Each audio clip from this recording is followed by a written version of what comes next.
Bonjour tout le monde, dans cette vidéo nous allons étudier les avantages et les inconvénients du libre-échange. Je rappelle que le libre-échange est une doctrine économique qui prône la liberté de circulation des biens, des services et des capitaux entre les pays. On peut l'illustrer par la célèbre formule de Vincent de Gournay, laissez faire, laissez passer. Alors, premier avantage du libre-échange, on va se placer du côté du producteur. D'abord, le libre-échange est source de davantage de débouchés. L'ouverture des frontières au commerce international va permettre aux entreprises de trouver de nouveaux clients sur les marchés étrangers. Les entreprises vont pouvoir écouler leur surplus de production, elles vont également pouvoir accroître leur volume de production et bien évidemment, ça va leur permettre de pouvoir mieux rentabiliser leur stock de capital fixe, bénéficier d'économies d'échelle, avoir des revenus supplémentaires, augmenter bien évidemment leurs profits. Deuxièmement, le libre-échange va également permettre de stimuler en fait la concurrence. Le commerce international est à l'origine d'une intensification de la concurrence entre les entreprises qui va finalement les obliger à donner le meilleur d'elles-mêmes. Elles vont devoir dégager davantage de gains de productivité. Elles vont devoir faire preuve d'innovation. Elles vont devoir essayer de se différencier au niveau horizontal, au niveau vertical, etc., etc. Troisièmement, le libre-échange va être à l'origine de transferts de technologies favorables aux entreprises, notamment des pays les moins développés. L'importation de ces techniques nouvelles va stimuler le développement des techniques locales par le biais de l'imitation, par l'amélioration également des biens importés. Finalement, cela va permettre aux entreprises issues des pays moindrement développés de pouvoir être davantage productives, efficaces et petit à petit pouvoir concurrencer des entreprises issues de pays plus développés. Dans un deuxième temps, le libre-échange est également positif pour les consommateurs, notamment grâce à une baisse des prix.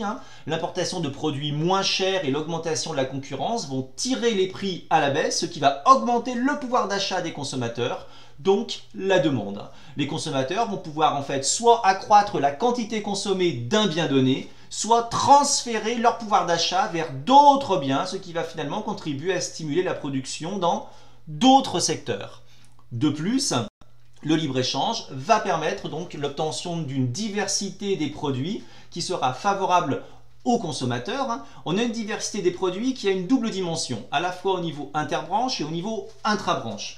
D'un côté, l'échange international va augmenter le choix des consommateurs, ce qui leur permet en fait également d'accéder à des produits qui ne sont pas réalisés au niveau domestique. S'il n'y avait pas d'échanges internationaux, les consommateurs n'auraient pas accès à un certain nombre de produits. En ouvrant leurs frontières au commerce international, un pays va permettre à ses consommateurs d'accéder à des biens dont les caractéristiques sont très différentes des produits qui sont fabriqués au niveau local, certains fruits, légumes exotiques, etc.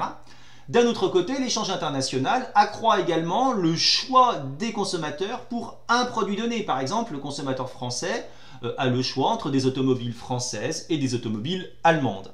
D'un autre côté, le libre-échange présente un certain nombre d'inconvénients, notamment au niveau macroéconomique. On peut commencer déjà par le fait que la concurrence entre les pays ne se fait pas véritablement à armes égales.